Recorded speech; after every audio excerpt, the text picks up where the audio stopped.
Orang yang sangat merendahkan diri tapi hatinya hati yang cari Tuhan. Amen. Yang luar biasa. You are blessed to have a good pastor. Amen. Kamu sudah diberkati oleh Tuhan. Amen. Team music, if you don't mind, the last song that you sang, mana itu? Laki itu yang nyanyi. Terus mereka sudah pergi minum kopi kan? Just come the team music. The last chorus there was an anointing. Ada satu urapan masa mereka nyanyi itu. Saya rasa satu urapan masa itu. I don't want to miss it. Boleh kah, Pastor? Ya, come team music. The bahasawan. Ya, aku hadir di setiap langkah. Just nyanyi itu because I feel. Saya rasa Tuhan mau sampaikan sesuatu.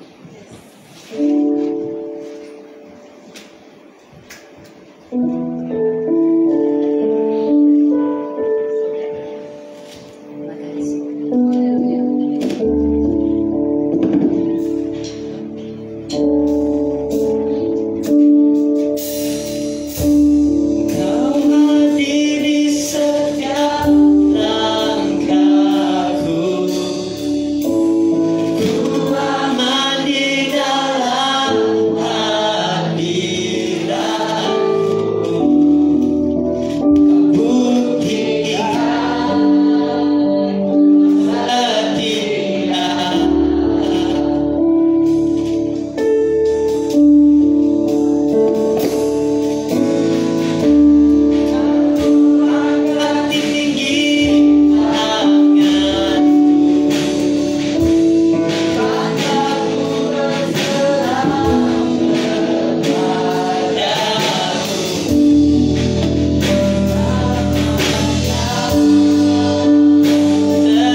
Pergi ke kiri, tak ada jalan tutup. Kanan, jalan tutup.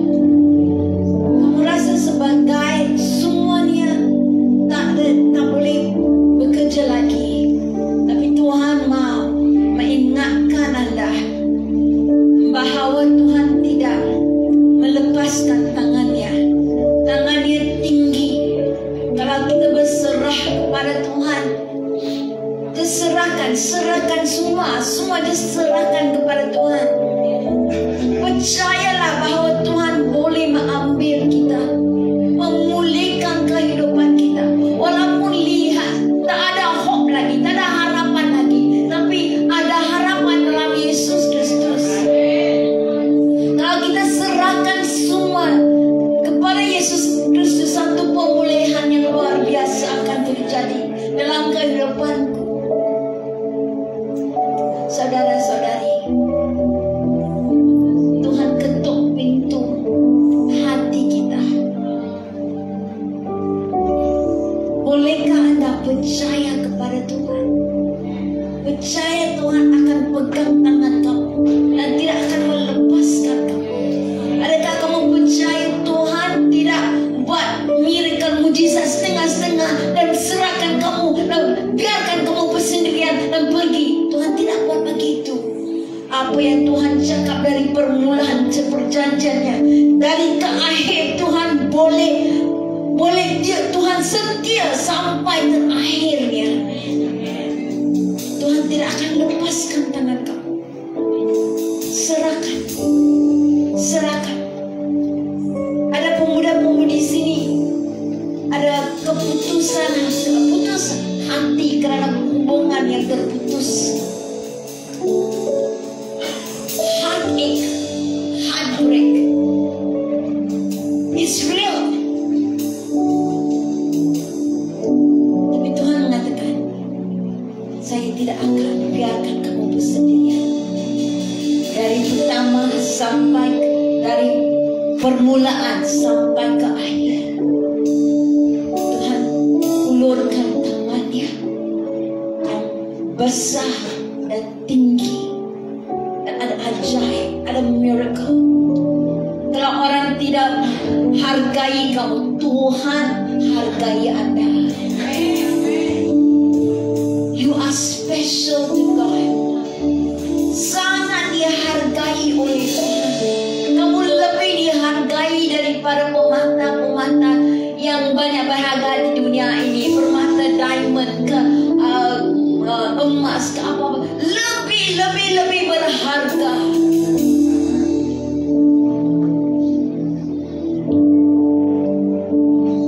Lambaikan tangan kepada Tuhan. Just lift up your hands to Tuhan.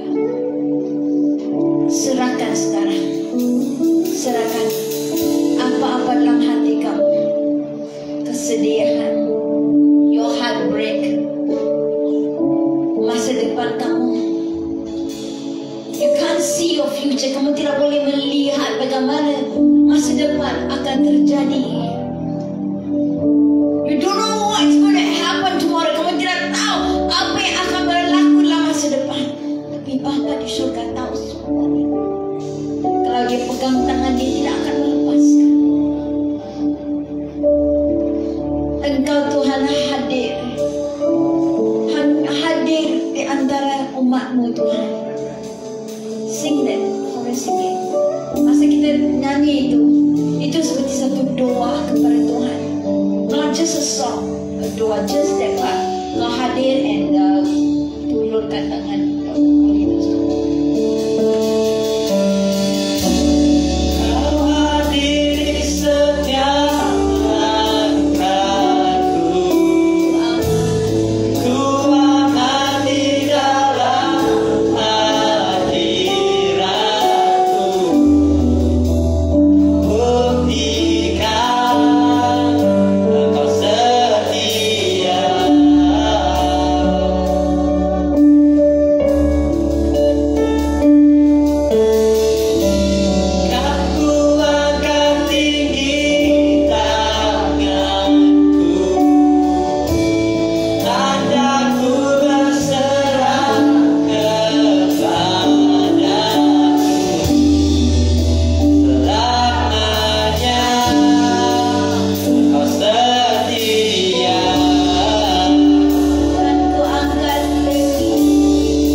kita percaya bahawa Tuhan ada.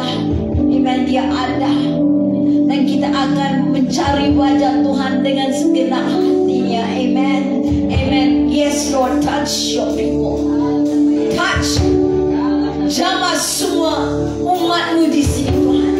Beri harapan dari hati mereka untuk percaya sekali lagi, untuk percaya mujizat, untuk percaya masa depan yang Engkau akan membagi yang terbaik untuk kami Tuhan. Dalam nama Yesus kami berdoa. Amen. Amen. Ya Aba Bapa, buka mata penglihatan kami Tuhan. Buka mata penglihatan, buka hati kami, supaya kami boleh melihat firman-Mu, percayai firman-Mu Tuhan. Speak Lord, speak. Buka telinga kami, supaya kami boleh mendengar suara-Mu Tuhan. Dalam nama Yesus kami semua berdoa. Amin. Mari kita pergi ke Matius bab 5 ya. Matius bab 5. Dalam Matius bab 5 kita lihat bahawa Yesus melihat banyak orang kan. Dan apa dia buat? Dia naik ke atas bukit. Dan setelah dia duduk, datanglah murid-muridnya kepadanya. Tahu tak? The multitudes, orang banyak itu, mereka hanya mau daripada Tuhan, mujizat, mau healing, mau pemulihan. Apa yang Tuhan boleh bagi, mereka mau ya. Tapi murid-murid lain, mereka mau dengar firman yang keluar daripada mulutnya. Mereka mau jadi sebahagian daripada apa yang Tuhan mengalami. Begitu, amen. So inilah murid-muridnya yang selalu pengikut-pengikut, murid-muridnya. Saya mau mengatakan kepada anda sekalian, adakah kita orang banyak seperti orang banyak, atau adakah kita seperti murid-murid yang selalu cari wajah Tuhan, selalu mau dengar apa yang Tuhan Yesus mau sampaikan kepada kita? Amen. Jangan tergendala sebentar, saya mau minum.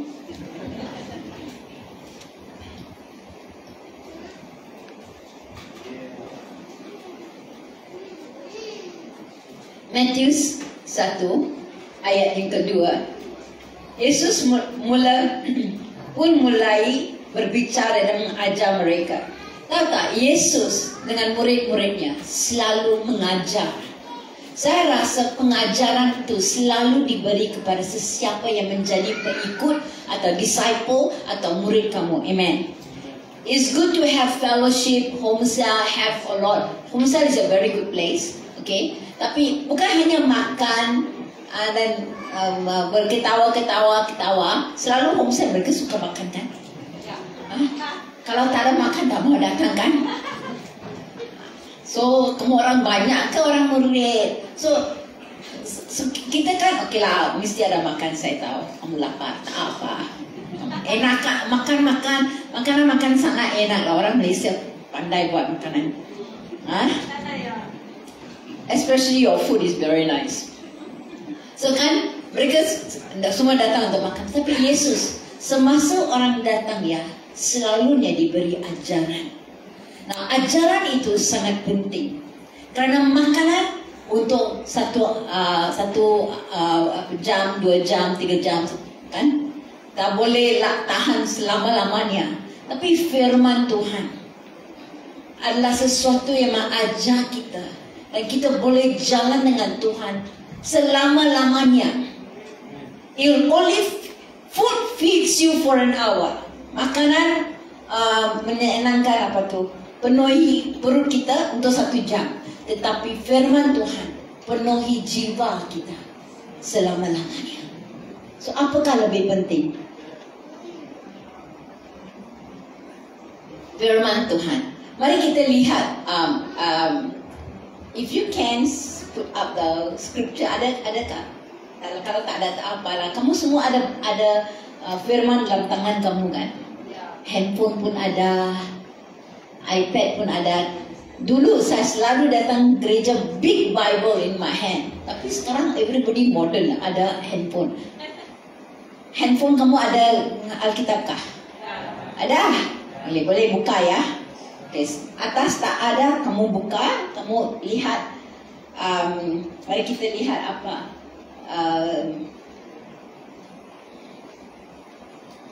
Mazmur. Okay, somebody read for me, okay? Mazmur 1. Mazmur 1. Boleh ada orang boleh baca untuk saya?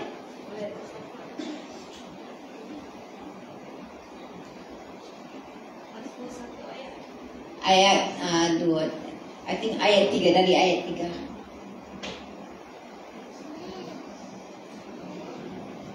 Saya mau kamu participate Mazmur 1 ayat 3. Ayat 3.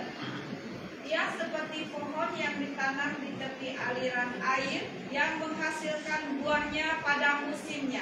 Okey, apa seperti pohon? The yang kedua Pak, ayat kedua. Tetapi yang kesukaan. Dan yang tidak layu daunnya, apa saja yang diperbuatnya berhasil. Ayat kedua. Tetapi yang kesukaannya. Tetapi yang kesukaannya ialah Taurat Tuhan, dan yang merenungkan Taurat itu siang dan malam. Amen. Renungkan Taurat Tuhan siang dan malam. Siapa di sini ada sangat suka kepada Taurat Tuhan atau firman Tuhan? Yang merenungkan Taurat siang dan malam, tahu? Bukan sekejap, tapi dalam hati kita. Always in our mind, meditate. Apa maknanya merenungkan? Actually, direct translation daripada English yang mengatakan meditate. Meditate sebenarnya dalam Yahudi bukan meditate seperti meditation. Meditate. Maknanya lain. Same scripture. Can you show me Joshua 1 ayat 8. Joshua 1 ayat 8. Merenungkan, meditate itu maknanya ada lebih dalam maknanya. Itu maknanya seperti makan tidak berhenti-henti. Okay. Joshua 1 ayat 8. Siapa ada? Boleh baca itu. Joshua 1 ayat 8. Ya. Janganlah engkau lupa memperkatakan kitab Taurat ini, tetapi renungkanlah itu siang dan malam, supaya engkau bertindak hati-hati sesuai dengan segala yang tertulis di dalamnya, sebab dengan demikian perjalananmu akan berhasil dan engkau akan beruntung. Janganlah lupa memperkatakan kitab Taurat ini, renungkan siang dan malam, bukan macam ini meditate, bukan. Maknanya berkata-kata, mata. The actual word merenungkan, meditate dalam bahasa Inggris. And do not forget to meditate on the scripture, right? Day and night, that you may be careful to do according to all that is written in it. Meditate maknanya bercakap, mata, speak, mengatakan. Merenungkan maknanya bukan mulut mengatakan, hati dengar, kita punya otak pun dengar, kita punya mulut cakap. Semua fakulti kita dengar apa yang dikatakan, dan kita mengambil itu dalam hati. Take it into your heart. Meditate. Saya beri satu contoh. Meditate itu bukan makan seperti anjing makan. Kita makan cepat-cepat pergi. Bukan.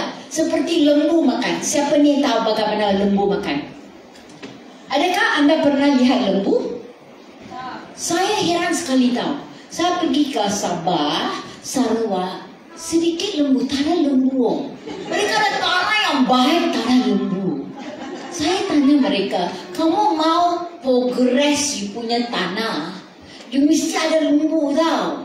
Kerana lembu ada banyak baik. Kerana lembu itu makan tak berhenti-henti makan. You punya rumput semua boleh habis. Natural lawnmower tau. Bukan itu saja.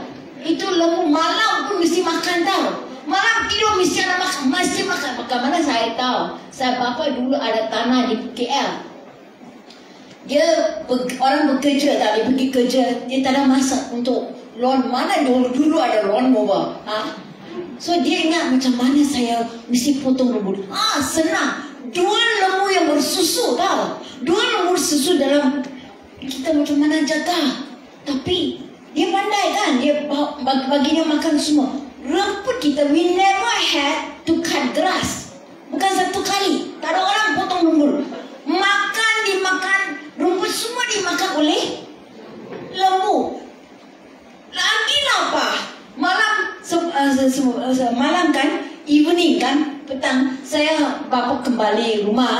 Dia pergi mana-mana tempat, potong rumput lalang besarkan, dipotong, bawa ke rumah, letak di tandang itu. Kandang kan. Dia tidur pun makan tau. Dia makan banyak, tapi susu pun banyak. Kalau kurang makan, tak ada susu. Seperti kita juga. Kalau tak ada firman, tak ada hasil. The less you eat, the less you produce. Kan dia makan banyak, tapi pagi 1 baldi susu, petang malam kan 1 baldi susu. Okey kan? Bukan 1 cup, 1 baldi. 1 lembu dah, 2 lembu. So saya cakap orang Sabah sawah, kamu malas lah. Maybe kamu don't have the revelation. Like wahyu, tidak ada wahyu. Kalau kamu ada lembu, susu tak payah pergi market beli banyak. Boleh buat mentega sendiri. Amen. Amen. Nanam, tahi lembu best kali baja tau. No joke. Because my house, kita punya tanah kan hitam kerana tahi masuk buah-buahan nangka yang termanis sekali. Betul saya cakap. Banyak pohon-pohon nangka tau. Banyak. Tapi kerana apa? Kerana ada 1 lembu, 2 lembu yang suka makan. Dia makan, berak pun produce, everything is blessed.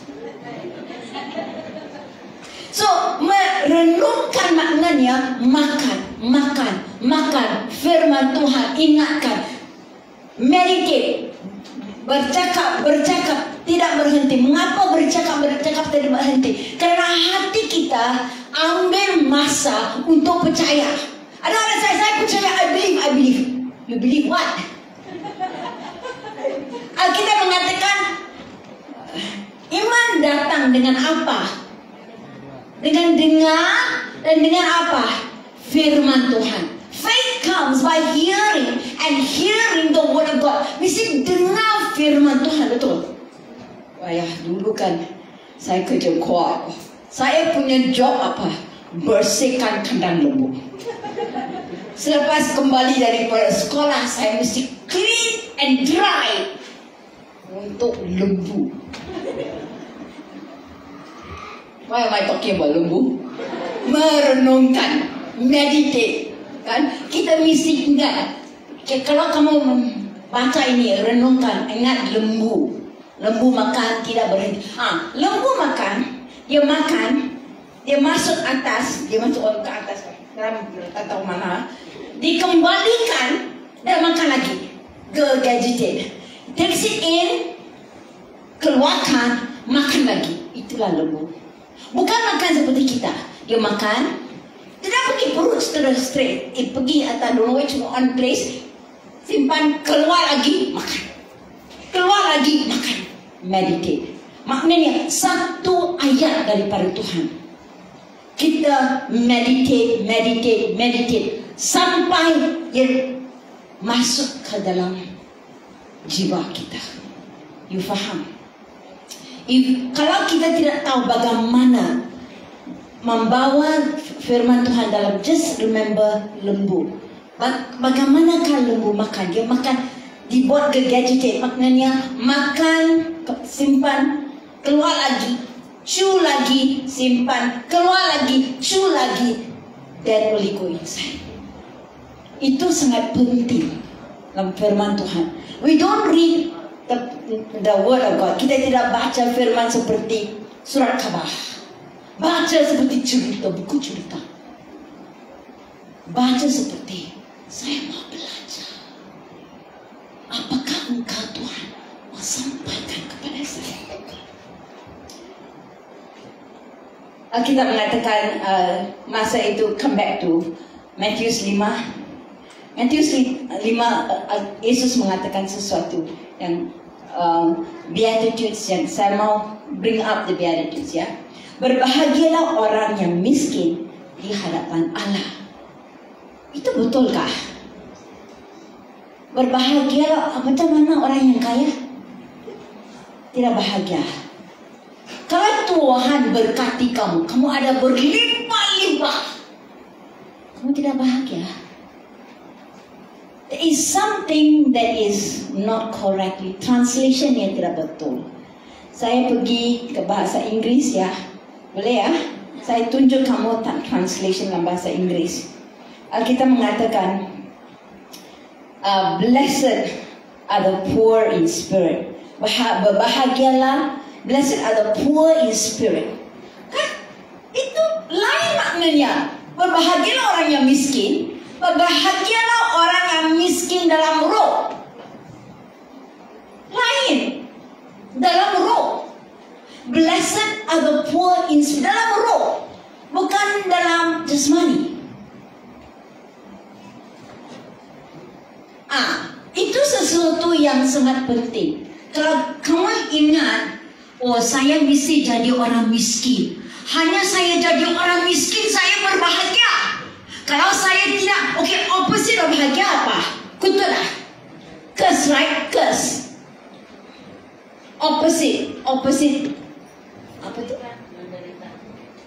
Menderita. Orang yang kaya. Oh itu tak baik. Kalau Tuhan berkati kamu banyak, adakah orang kaya yang berkat? Alkitab menunjukkan bahwa Abraham, bapa iman kita, adakah dia kaya atau miskin? Hah? Betul. Adakah dia berkat atau tak berkat? Berkat. So maknanya translation ini tidak tepat. Blessed are the poor in spirit. Adalah orang yang miskin apa? Dalam roh. In your spirit you are maknanya tidak sombong, tidak push your way, act big, attitude. Your attitude is not show off. Attitude seperti orang yang miskin, orang yang rendahkan diri. Itulah Yesus mengatakan, bahagialah orang yang merendahkan diri sebagai orang yang biasa. Walaupun kamu sangat kaya, walaupun kamu raja, tapi kamu seperti orang biasa. Bahagialah kamu. Amen. You must get the right meaning. Kalau kamu tak, if you don't disagree with me, bapa iman kita dalam Alkitab ya, Alkitab Kejadian 13 mengatakan bahwa Abraham itu orang yang sangat kaya. Semasa saya pergi berkhotbah di Paritan Sabah, satu orang pastor mengatakan kepada saya cakap kaya itu before I preach, we are talking about riches kan. Dia cakap, jangan cakap kaya tau, cakap berlimpah-limpah. I said, mengapa kaya tak boleh cakap? Because kaya itu haram, not good word to use. Don't use kaya. Mereka tak ambil, they don't take it well. Say limpah-limpah, berkati dilimpah-limpah. Apa berkati dilimpah-limpah pun kaya, betul. So saya baca dalam firman Tuhan dalam Kejadian. You are enjoying this? I am enjoying it, okay? Kejadian 13, Alkitab mengatakan bahwa Abraham itu ayat yang kedua, Kejadian 13 ayat yang kedua mengatakan bahwa Abraham itu sangat kaya, bukan kaya sekali, sangat kaya. Apa dia kaya dengan apa? Dia tidak ada kereta, dia tidak ada, tahu tak, dia ada kemah-kemah sahaja, tidak ada rumah pun. Betul? Ada kamu baca firman? Dia tidak ada rumah besar seperti kamu. Tapi Alkitab mengatakan dia sangat kaya. Oh, kaya dengan apa? Banyak ternak. Woi, saya cakap, satu lembu tahu tak? Sekarang 10,000 tak? Mojok. One cow. One cow is 10,000. One cow. Kerana hasilnya baik. Dia Abraham itu ada sangat kaya, banyak ternak, perak dan emas. Alkitab dalam Kejadian 13 mengatakan bahawa Lotnya, dia bawa Lot. Lot siapa? Anak saudaranya. Anak saudaranya Haran telah meninggal dunia. Dia bawa Lot bersama-sama dengan dia ya. Lot dan Abraham kedua-dua ada banyak ternak, ada banyak perak. Amen. Many livestock. Alkitab mengatakan bahawa tanah tidak cukup. Pergi ke ayat yang 6. Ayat ke-6 mengatakan bahawa tanah itu tidak cukup. Verse 6, ayat 6. Tidak cukup untuk apa? Untuk semua kekayaan mereka. Apa kekayaan mereka? Ternak. Bahasa Inggeris saya baca, you put out the bahasa Melayu. Now the land was not able to support them that they may dwell together, for their possessions were so great they cannot dwell together. Tanah itu yes, tapi bukan negeri. Itu salah. Alkitab mengatakan tanah is the land. Kalau kita cakap negeri seperti negeri Selangor, negeri Perak, sebenarnya tanah itu yang ada banyak ternak itu, mereka ada banyak. Saya cakap lembu makan banyak, kunta makan banyak kah? Lagi dia besar lagi banyak. Ini kambing pun boleh makan banyak, kecil boleh makan banyak tahu. Betul tak? So semua ternak dia makan, ternak Lot makan.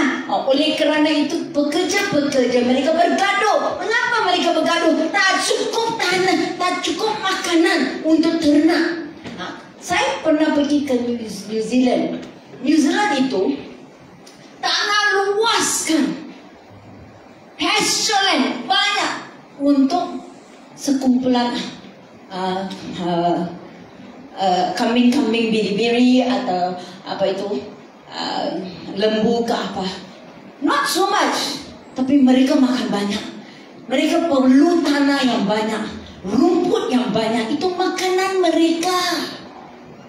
So oleh kerana itu dua orang pekerja Lot dan pekerja Abraham bergaduh kerana tak cukup tempat, tak cukup makanan. Land was not, bukan negeri tak cukup luas, tanah itu tak cukup untuk ternak makan. Tidak cukup rumput. Maknanya, boleh kamu erti saya?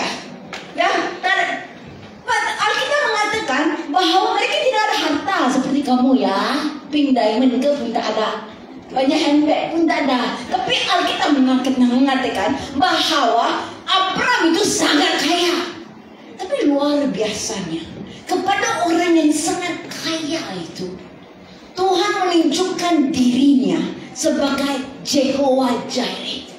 Kita ingat, only the poor people, Tuhan akan menunjukkan Jehovah Jireh, God my provider. Bukan. Kepada Abraham.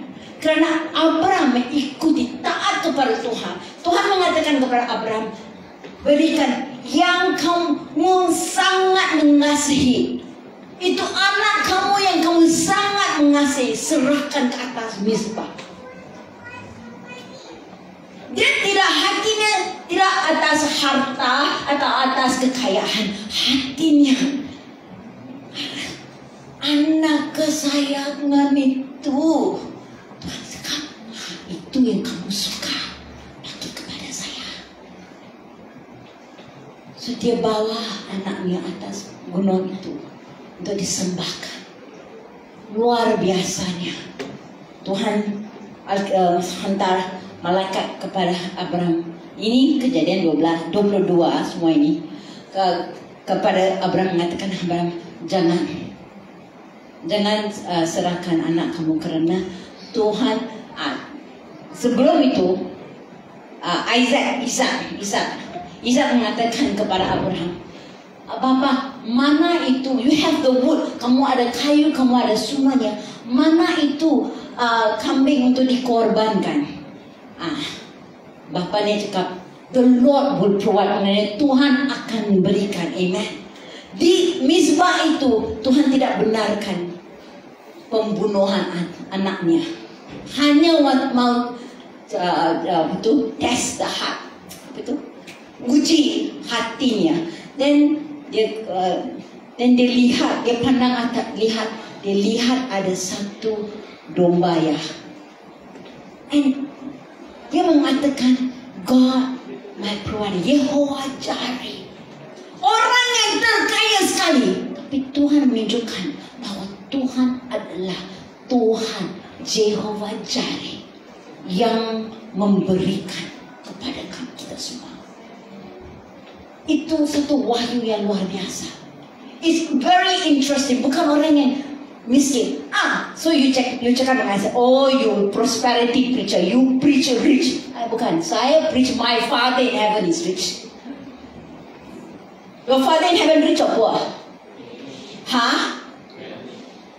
Betul tak kamu cakap seperti tidak percaya? You pergi, you mati, pergi ke heaven, all streets of gold, rumah-rumah luar biasa. You punya bapa di syurga, kaya kah miskin? Kaya. Hanya di syurga kah? Kita anak Tuhan, betul? Apa-apa yang kita perlu percaya, berdoa kepada Tuhan, Tuhan akan menjadi Jehovah Jireh, akan memberikan kepada anda, kerana anda raja, segala raja. We must trust God. Okay, I'm a prosperity preacher. I tell you why. I don't believe kita mesti show off wealth, fly in, pergi dalam show off wealth, pergi sini, waste money on yourself. Saya rasa waste money on yourself tahu apa? Buangkan uang dengan show off lah, show off itu apa show off? Tunjuk-tunjuk sajalah. Itu waste. That is waste. Kalau Tuhan berkati kamu menjadi satu sungai yang mengalir, berkati semua orang. You are blessed to be a blessing. Tuhan Yesus mengatakan, bahagialah orang yang miskin dalam hati, kerana mereka boleh menjadi orang yang rendah dalam hati. Amen. Attitude yang baik, mereka akan menjadi seorang berkat kepada orang lain. When God bless you, berkat keluar daripada kamu. Orang yang sombong tak boleh dapat berkat begitu. Amen. I don't know why I went so far into that. Bahagialah orang yang okay, I'm going to go back to Matius 5 ya, Matius 5 ayat yang keempat. Berbahagialah orang yang duka cita, kerana mereka akan dihibur. Berbahagialah orang yang lembut, dia gentle, kerana mereka memiliki bumi. You tahu tak? Tuhan mau kita lemah lembut. Lemah lembut. Ni tang twister untuk saya. Betul saya cakap.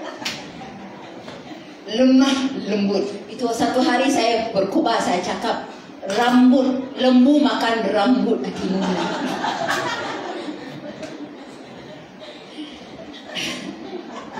So kita mesti menjadi orang yang meek, yang lemah lembut. Meek also is the same word seperti yang merendahkan diri, lemah lembut. Alkitab mengatakan Isaiah, the last chapter of Isaiah, yang I think the second verse, to whom will I look to? Sesiapa yang saya akan memandang? Kepada orang yang merendahkan diri dan menghargai firman Tuhan. Ini seseorang yang, bagaimana kamu tahu kamu rendahkan diri? You hargai, you hold the word of God in your heart. Firman Tuhan akan menjadi sangat dalam hati kamu. Kamu percaya kepada Tuhan. Kamu bukan percaya kepada kamu diri sendiri. Amen. On your own self. Tapi kamu percaya tangan Tuhan besar. Saya percaya kepada, kalau kamu percaya kepada Tuhan, walaupun Tuhan mengatakan kepada kamu, berikan sejumlah 1 month salary, give to the poor. Kamu tak, no problem. Karena mengapa? Kepercayaan kamu kepada Tuhan. You know, kamu tahu kan itu cerita mengenai the rich young ruler, satu orang yang sangat kaya itu. Dia cakap, Tuhan, I follow all your commandments, semuanya saya ikut. Tuhan mengatakan, satu saja. Kamu mesti jual semua, ikut saya, beri semua kepada orang yang miskin. Ikuti saya. Wah, dia punya mata ada ding bola saya.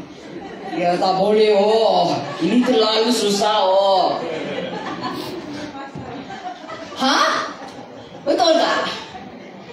1 month salary, if God tell you, take your 1 month salary, give to the poor orphanage, the poor people. Bless them. Or your church got poor people or not? They need scholarship. They didn't get scholarship karena orang Kristian tidak dapat. Tuhan mengatakan kamu, pergi sponsor mereka punya pelajaran. Ya Tuhan, kalau saya sponsor mereka punya pelajaran, tak cukup untuk anak saya tahu, Tuhan. Kita mesti rendahkan diri kepada Tuhan. Percaya kepada Tuhan dengan segenap hati. Karena kalau Tuhan berkati kamu dengan sedikit uang, kamu setia kepada Tuhan, apa-apa Tuhan mengatakan, Tuhan adalah setia, lebih setia daripada anda sekalian. Tuhan boleh memberi lebih daripada kamu ada. Betul? Amen. I have seen this in our life. Semasa kita beri kepada orang yang tidak, we live very simple, you know. Kita makan one time a day. Eat very simple in a house. We live our life very simple. Saya boleh see my same dress every time I come. I don't spend time going shopping. People give me clothes, great. It's not because we don't have, but because we want to be a channel of blessing. Therefore, I have my cupboard full of clothes. When other people don't have clothes. Tahu, saya cakap bahasa Inggris. Mengapa saya ada banyak kain-kain yang cantik-cantik? Untuk apa? Kalau orang lain tak ada. Saya ada satu kehidupan sahaja. I only have one life. Kalau dalam kehidupan yang satu ini, saya tidak boleh menjadi orang yang berkat kepada orang lain.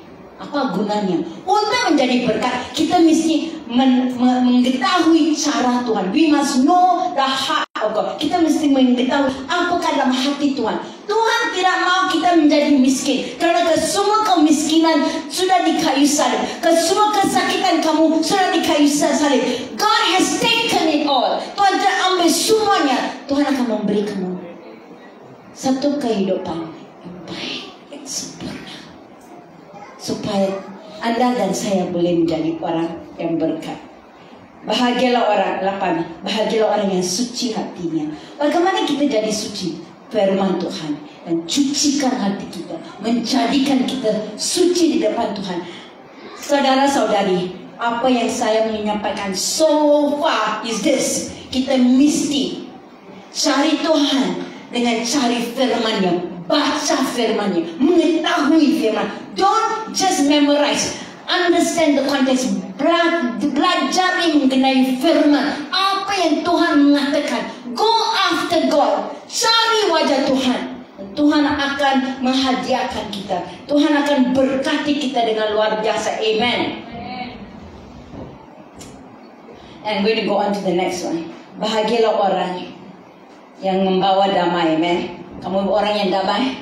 Don't join the political parties and fight. Berdoa untuk mereka. Don't join them and write all the bad things and everything. Jangan. Mereka cakap apa-apa.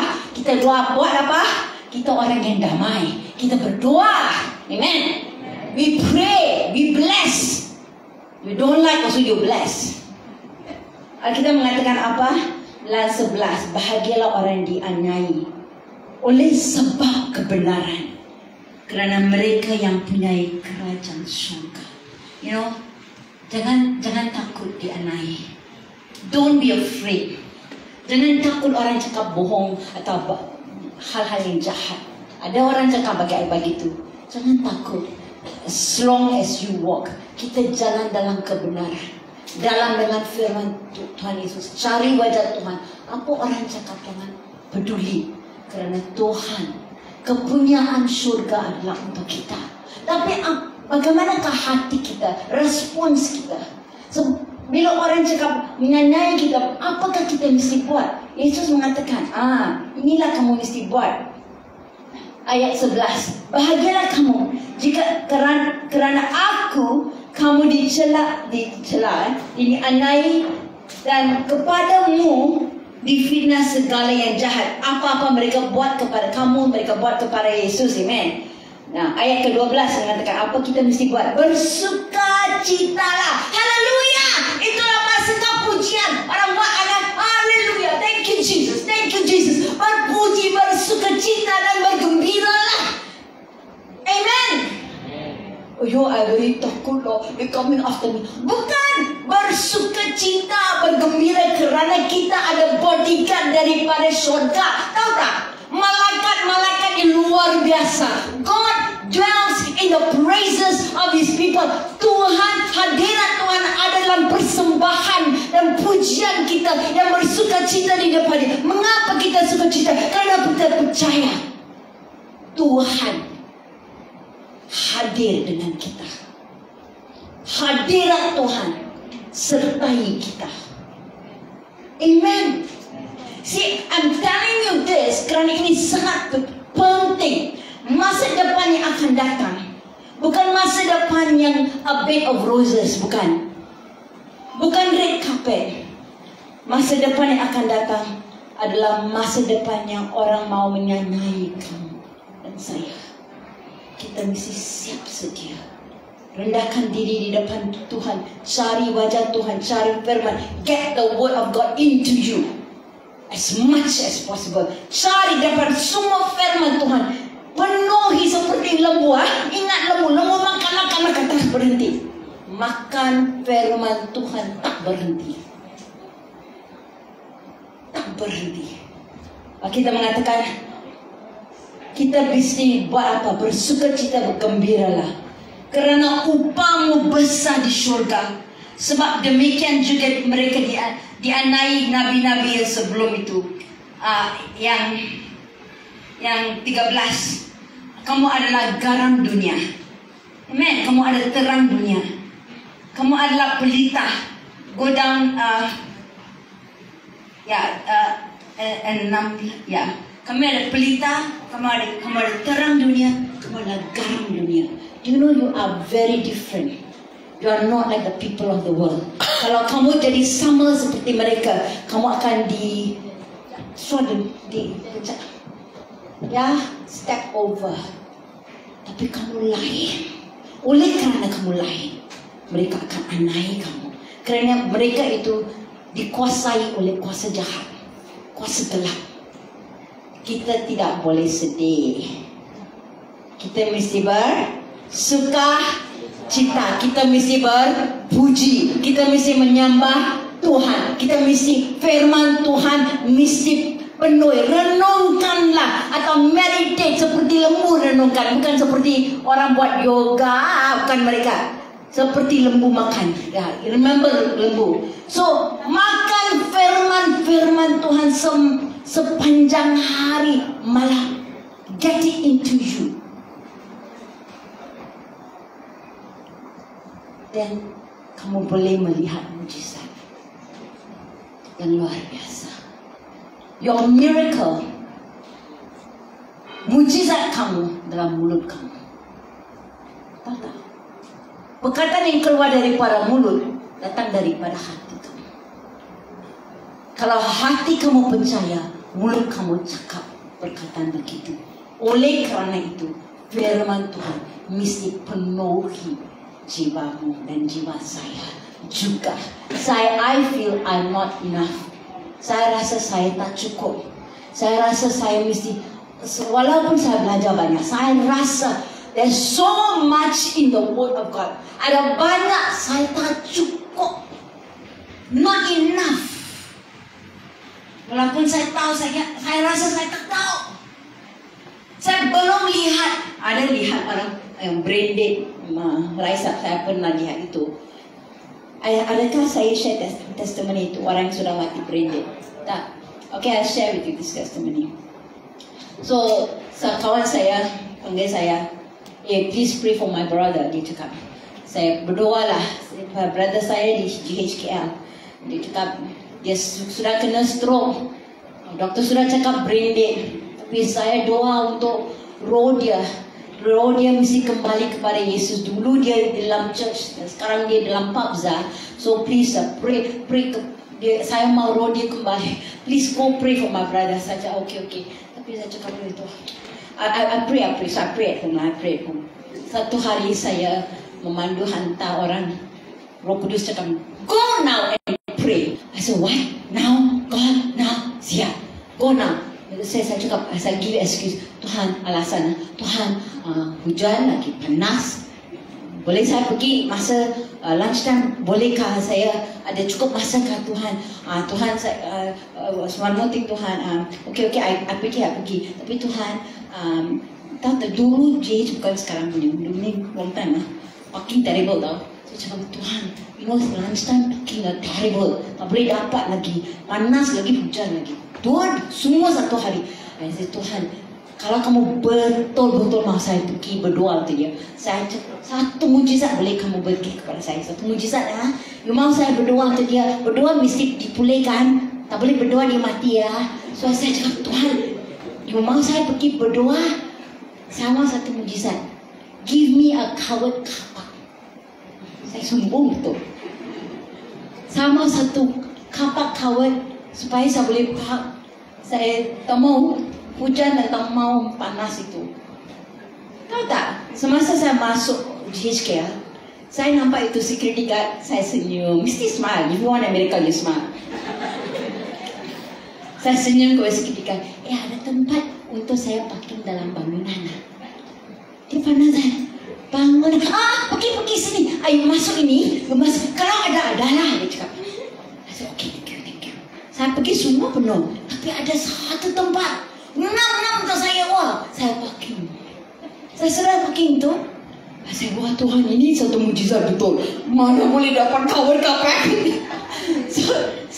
Sekarang ada banyak cover kapak lah. Sekarang mereka sudah buat dengan baik. So okay, I pergi ke. Masa saya masuk itu tempat ICCU, itu nurse cakap, you already late. Sudah lewat lah, tak boleh masuk. Saya cakap, saya seorang pastor. Saya datang untuk berdoa dengan dedak-dedak. Kalau kamu pergi sebagai orang pastor, jangan wear shorts and t-shirt lah. You must be dressed decent lah, you know. So, saya seorang pastor, saya mau berdoa untuk dia. Berdoa, okay. So, saya pergi berdoa untuk dia. Dia lihat seperti orangnya mati betul. Kerana brain dead, betul tak? Brain dead tahu tak apa? Otak sudah mati, Sebenarnya doktor sudah cakap dengan mereka. Sekarang ni ventilator buat. Kita lihat berapa hari. Jangan buang masa lah. Jika banyak orang. We tengok hampir masa mau tutup itu mesin. Tak. Itu pasal itu perempuan nangis panggil saya. So saya datang, tu orang tidur seperti orang mati. Tidak keluar ni. So saya karena itu saya ingat Tuhan yang sekarang saya datang, Tuhan yang buat mujizat dalam kapak. Kalau Tuhan buat itu dua, Tuhan boleh buat mereka ini kan. So saya tak tahu macam mana berdoa. Kita mengatakan kita tahu macam mana berdoa. Apa yang kamu buat? Berdoa dalam roh. Tak tahu macam mana berdoa buat apa? Berdoa dalam apa? Roh, pray in the spirit. So saya berdoa karabasha. So saya sudah lost. I pray. Saya sudah forgot all the people around. Saya punya suara pun naik. Karabashandara. Saya ingat saya pray nanti. Saya lupa. Betul-betul saya lupa. Because I'm concentrate and pray. Saya segenap hati saya berdoa di depan Tuhan. Presence of God came. Someone playing something. Pop. Stop. You know, they praying some chanting. Tiba-tiba stop itu. Saya berdoa. I boleh rasa itu. Tapi saya tak mau forget. Pray. Karabasha. Then Roh Kudus tunjukkan kepada saya. Beri perkataan. In the name of Jesus, saya cakap bahwa seluruh tubuh hiduplah dalam nama Yesus. Jantung hiduplah dalam nama Yesus. pengaliran darah buat dengan baik, hiduplah dengan semua organ air, berdoa. Tapi saya lupa, saya bukan di gereja, saya di tempat CCU. Hello, ICU, tahu lah, mesti senyap. Saya lupa, saya berdoa. Selepas saya doa, saya buka mata, pandang, saya lihat itu mobbing guy, tahu, dia mob macam tu. Dia pandang saya. So, saya lihat lagi itu nurse semua kan, near the nurse desk, kerana ini emergency special case. All the nurses kan pakai itu tu, semua pandang saya macam ni. So, saya cakap, Tuhan, kamu cakap dengan saya berdoa. Saya berdoa, saya lupa diri saya sendiri. Tapi Tuhan, nama kamu, you will not cause your name to be shamed. Tidak akan dimalukan. Biarlah Tuhan, kamu lihat mereka semua pandang kepada saya. Nama kamu Tuhan tidak akan engkau memalukan. Saya doa itu sangat quietly to God. Tidak bukan mulut, just kepada Tuhan saya berdoa. Selepas itu saya, itu orang macam tu, okey, macam tu. Saya keluar, saya masuk saya punya kapal. Saya driving, phone ringing. I forgot the phone beside me. It's in the bag. So saya parking satu tempat, ambil phone. Pastor, dia cakap, you know after you pray, my brother woke up. He woke up. I said, what? Tuhan tidak benarkan saya lihat mujizat itu tahu. I said, what? Saya terkejut. He woke up. Masa hari ini dia masih alive. Dia boleh main gitar sekarang. Dalam conference saya, dia datang untuk membuat kesaksian. Dia mengatakan bagaimana dia seperti bukan di dalam dunia ini, tapi dia rasa seorang berdoa, dia dengar dalam nama Yesus satu doa yang kuat, dan dia lihat itu seperti tangan pegang dia kembali ke tubuhnya jadi baik. Itu kan brain dead jadi live brain, otak yang hidup. Itu mah, I tell you, Tuhan boleh buat begitu. This miracle is not for me, it's for all of you. Ini mujizat ini bukan saya share saksi, kerana kamu semua mesti mengalami dia. Mengapa kita share saksi? Wah, itu bukan buat. Kamu boleh mengalami mujizat itu. Itu share untuk iman kamu naik. I also experience. Saya letak tangan ke atas orang sakit, mereka akan dipulihkan. Saya percaya Tuhan. Mesti bagaimana kepercayaan itu datang? Bagaimana iman itu datang? Firman. Remember the cow.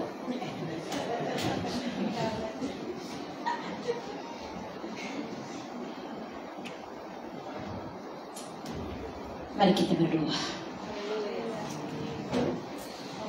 Ya Bapa, kami manusia yang lemah. Kami manusia yang tidak tahu apa kita nak buat. Kami manusia yang banyak kali buat dosa juga. Perkataan-perkataan yang tak betul. Tapi Engkau Tuhan yang maha kuasa. Firman-Mu Tuhan yang luar biasa. Bapa di syurga, jamah hati kami Tuhan untuk cari wajah-Mu, seperti yang ditulis dalam Ibrani 11 ayat 6. Ibrani 11 ayat 6. Without faith it's impossible to please God. Dengan tidak ada iman, susah untuk mendapat kenangan daripada Tuhan. But he who comes to God must believe that He is. Siapa yang datang kepada Tuhan mesti percaya Tuhan ada. And He is a rewarder of them that diligently seek Him. Tuhan akan memberi satu upah atau hadiah atau sesuatu berkat yang luar biasa kepada seseorang yang cari wajah Tuhan dengan segenap hati. biarlah Tuhan umat-Mu di sini, saya juga Tuhan, kami semua akan datang ke satu tempat mendapat kenangan daripada Engkau Tuhan. Kami boleh melihat mujizat-Mu Tuhan dalam tangan kita. Alkitab mengatakan dalam Markus 16 ayat 17, tanda-tandai orang yang percaya Tuhan. Amen. Boleh mengusir